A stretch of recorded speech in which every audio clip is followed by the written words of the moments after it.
राजस्थान में इसी साल विधानसभा का चुनाव होना है। चुनाव से पहले असामाजिक तत्वों द्वारा राजस्थान का माहौल खराब करने की लगातार कोशिश की जा रही है। 20 जून को दंगाइयों ने बहादुरगढ़ में एक ऐसी मस्जिद को जला दिया जो दशकों से बनी हुई थी। उस मस्जिद परिसर में जो सामान रखा हुआ था उसे भी जला दिया गया, वहाँ पर धार्मिक किताबें थी उन्हें भी जला दिया गया, मस्जिद के मुसल्ले वगैरह भी सब जला दिए गए, सबको नुकसान पहुँचाया गया। हालांकि पुलिस इस पर लीपापोती करती नजर आई। अब इस मामले में पुलिस ने जिन 4 लोगों को गिरफ्तार किया है उनमें एक भारतीय जनता पार्टी का नेता भी शामिल है। रमन गुलाटी नाम का यह भारतीय जनता पार्टी का नेता भाजपा से जुड़ा था और अलवर जिले का जिला उप प्रमुख भी रह चुका है। इसका पोस्टर आप देख सकते हैं, आपकी स्क्रीन पर है। ये शख्स वो है जिसकी अगुवाई में हिंसा हुई और मस्जिद को जय श्री राम के नारे लगाते हुए जला दिया गया। ये मस्जिद थी, दशकों पुरानी मस्जिद थी। वहाँ पर अलवर में इसको जो है पहाड़ी वाली मस्जिद के नाम से जाना जाता था।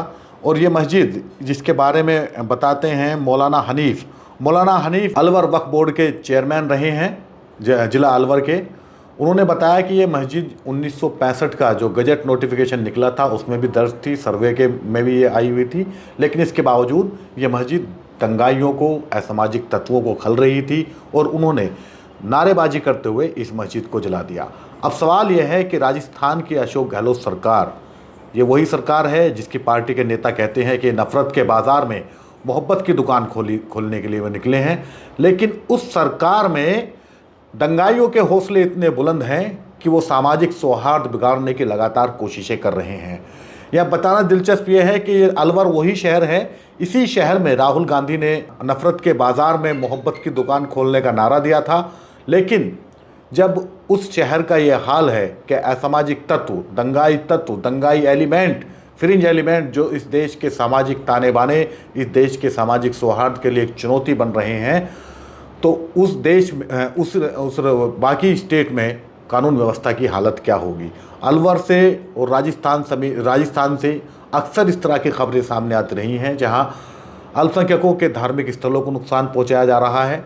उनके खिलाफ भड़काऊ बयानबाजी, भड़काऊ नारेबाजी के वीडियो भी अक्सर सामने आते रहते हैं।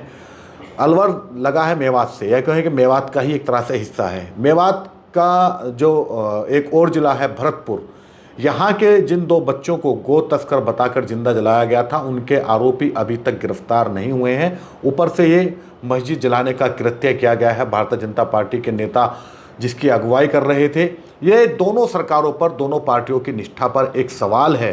भारतीय जनता पार्टी पर यह सवाल इसलिए है क्योंकि मोदी इन दिनों अमेरिका में है और अमेरिका की एक सांसद इल्हान ओमर ने उन पर आरोप लगाया है कि उनकी सरकार में मुसलमानों को प्रताड़ित किया जा रहा है, अल्पसंख्यकों के धार्मिक अधिकार छीनने की कोशिश की जा रही है, जिसका जवाब भारतीय जनता पार्टी के नेता अलग तरीके से दे रहे हैं, अपने अपने तरीके से दे रहे हैं। वो भारतीय प्रधानमंत्री के उस नारे को भी बार बार दोहरा रहे हैं जिसमें वो कहते हैं कि सबका साथ सबका विकास। ये दिल बहलाने के लिए गालिब ये ख्याल अच्छा है, हो सकता है भारतीय जनता पार्टी के नेता इस तरह के तर्क और कुतर्क करके इल्हान उमर को शांत करने की कोशिश करें, लेकिन ये देश देख रहा है कि इस देश में मुसलमानों के साथ में कैसा सलूक किया जा रहा है और वो करने वाले कौन हैं यह भी देश देख रहा है। क्या भारतीय जनता पार्टी अपने उस नेता को पार्टी से बाहर निकालेगी जिसकी अगुवाई में दंगाइयों की भीड़ ने दशकों पुरानी मस्जिद को जला दिया गया, धार्मिक किताबों को जला दिया, अल्पसंख्यकों के धार्मिक आस्था पर चोट की गई? क्या उन लोगों को भारतीय जनता पार्टी अपनी पार्टी से निकालेगी या फिर दंगाई तत्व ऐसे लोगों का माला पहनाकर स्वागत करेंगे? क्योंकि अभी तक तो ये देखा गया है कि जितने दंगाई हैं और वो अगर वो भारतीय जनता पार्टी से जुड़े हैं उनको जेल तो वो चले जाते हैं, जेल से आने के बाद उनका महिमा मंडन किया जाता है, फूल माला पहनाकर उनका स्वागत किया जाता है। अब ये रमन गुलाटी नाम का नेता जिसने मस्जिद को जलाया, धार्मिक नारा लगाते हुए, अपने धर्म का नारा लगाते हुए और भीड़ ले जाकर, भारी संख्या में भीड़ ले जाकर मस्जिद को जला दिया, उस पर क्या भारतीय जनता पार्टी एक्शन लेगी? सरकार ने अभी उसे गिरफ्तार किया है। बुलडोजर की कार्रवाई जिसके लिए बड़ी तालियां बजाई गई थी कि योगी मॉडल है, वो मॉडल अब इन दिनों राजस्थान में भी है। देखना यह है कि राजस्थान के मुख्यमंत्री अशोक गहलोत क्या इस दंगाई के संपत्ति पर इस दंगाई की संपत्ति को अवैध बताकर उसका निरीक्षण कराकर उस पर बुलडोजर चलवाएंगे, या यहाँ भी इसी तरह की लिपापोती की जाएगी जिस तरह जुनैद नासिर हत्याकांड में की गई है।